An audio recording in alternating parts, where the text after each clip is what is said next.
Hey guys, I am back like I said, and I want to do a part two of what I love about Korea or what I like about Korea. The first video, part one, was actually done while I was in Korea, but now that I've had some time to come back to the States and reflect, I thought, you know what?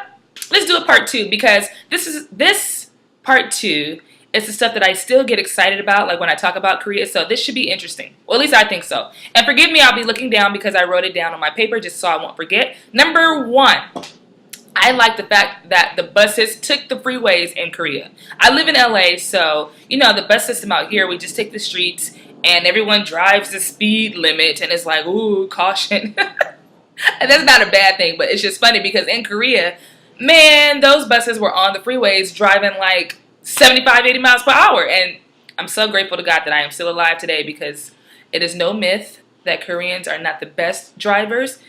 But those bus drivers, I don't know what kind of license they had to get, but yeah, the buses got you where you needed to go. You didn't need to take the train. You could just take the bus. I mean, it took the freeway. It was number two.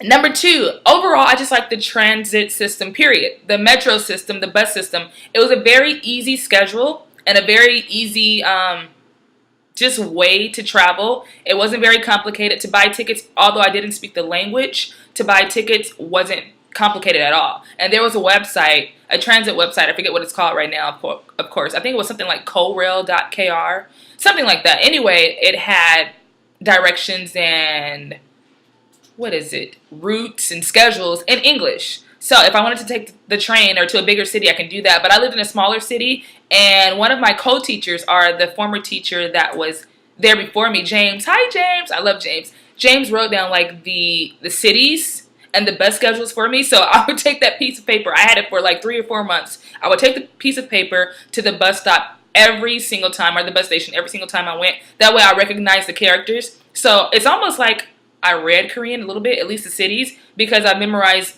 the specific characters for certain cities, especially when it came to my bus station in my neighborhood. So it was easy for me. And then I knew the times. The times were just numbers, and you know, everybody knows numbers. And then the cities, by the time the 4th week or so rolled around, I was pretty fluent in speaking Korean. Well, reading Korean. Well, reading, you know, the cities. Number 3.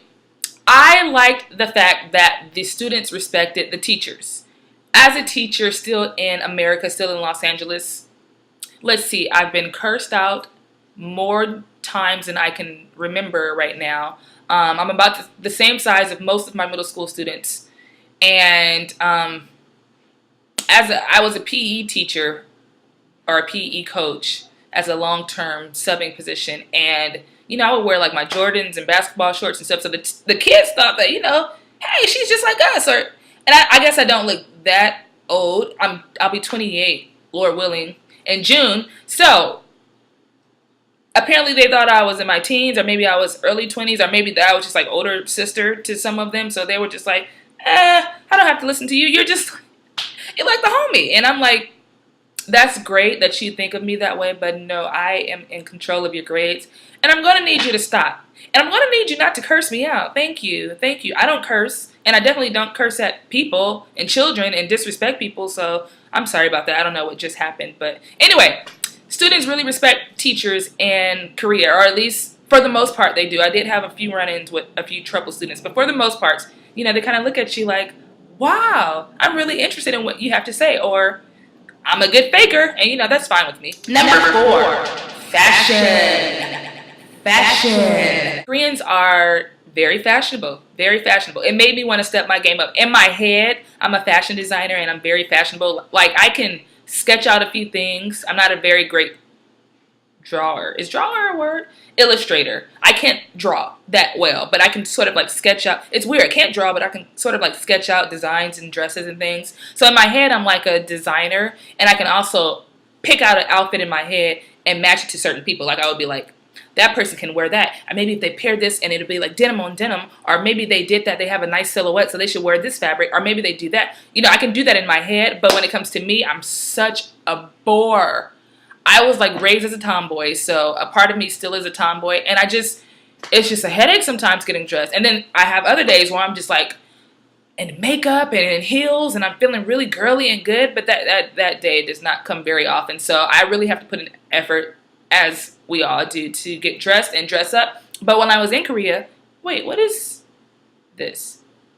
Anyway, when I was in Korea, like, everybody would be so fashionable. So it made me sort of like step up my game a little bit. I would take the extra 20 minutes or so to maybe apply a little mascara or eyeliner or something like that and put on a blazer, because we already had to wear indoor shoes. In Korea, you have to wear indoor shoes, so I couldn't wear like my fresh Toms or like, you know, some nice little kitty heels that I bought for work to complement my slacks. It'll be like slacks and slippers or indoor shoes. So I'm like, well, the indoor shoes are going to drab the whole outfit, so at least I can make sure my top portion is, you know, good. So I'll put on a nice blazer and a nice shirt, some nice slacks, and, you know, try to at least look the part, because those Koreans will dress you all the way up and just, you'll be like way back here and they're like way here with their fashion forwardness, and you will definitely be left in the dust. So I love that. I actually do. I love that. I love the fact that Korean men and women are very fashionable. That was so cool. So cool to look at. You know, I'm like at the bus stop, like, man, that's nice. That's nice. That's nice. Oh, she did that. Oh, that's cute. You know, that was good. That's number 4, fashion. Number 5 is, I'm telling on myself because I love food, but food is accessible. It's everywhere. Like in LA, when I do catch the metro, like sometimes I don't want to drive because gas is a monster. It costs your firstborn child. But when I don't drive, sometimes I take the metro, and I don't even think I've seen a vending machine at a metro station.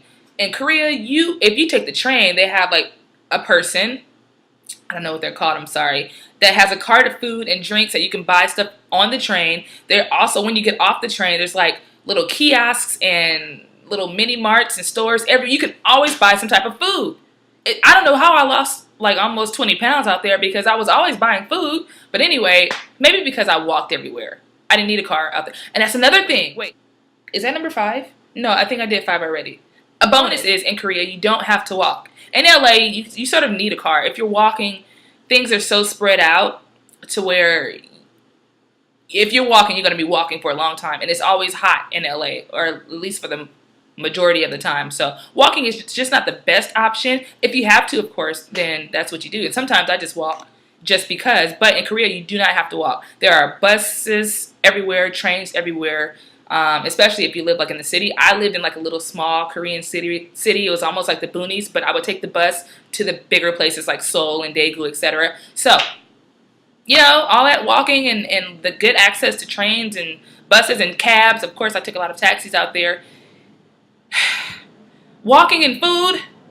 So it's almost like I'm getting exercise. So it balances out the number of food items I'm eating. It was a win-win. So anyway, those are the next 5 things that I loved about Korea. That's part 2. I hope you enjoyed it, and if you would like to, you can see part 1. Love you guys. Remember, the book is still in stores. It's on Amazon. I'm sorry, I did not say that in the first video. My book, do I still have it? Oh, excuse me. My book, I wrote a book for all of those who may not know. It's called So-Ko Diaries, an American teacher living in South Korea. So it's all about my experience in South Korea. If you want to know more, definitely check out my book. It's on Amazon.com. It's on CreateSpace.com, as well as Smashwords.com. Most people have been buying it from Amazon.com. You can also buy the print copy. So there's a digital copy and the print copy of the book. So if you want to know more about South Korea, from my perspective, then definitely support and check out the book. And I love you guys. Check out part 1 and part 2. Let me know if you have any questions about Korea. I'm still not that far removed from it. I still talk to people out there all the time, almost every day. So, yeah, I hope I can help. Love you guys. 4GS.